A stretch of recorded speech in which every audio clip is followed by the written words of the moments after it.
Теперь боковые движения. Боковые движения нужно делать очень аккуратно, особенно у кого скрипит челюсть с одной стороны, а часто она у всех скрипит с одной стороны. Для того, чтобы размять мышцы, нужно сначала немножко приоткрыть рот и сделать вылеты челюсти в стороны.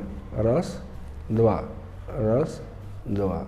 Раз. Делать это нужно очень аккуратно, потому что с непривычки может резко щелкнуть. Даже у некоторых может с плохой сумкой сустав вылететь, мне кажется. Но это упражнение очень важно. Его можно делать в нескольких проекциях. Просто приоткрыв чуть-чуть рот. В какую-то сторону будет тяжелее двигаться однозначно, это не страшно. Дальше с вылетом челюсти вперед. Выдвинули челюсть вперед и сделали лево-право, лево-право, лево-право. То же самое будет в какую-то сторону делать тяжелее. Опять вернулись, приоткрыли рот.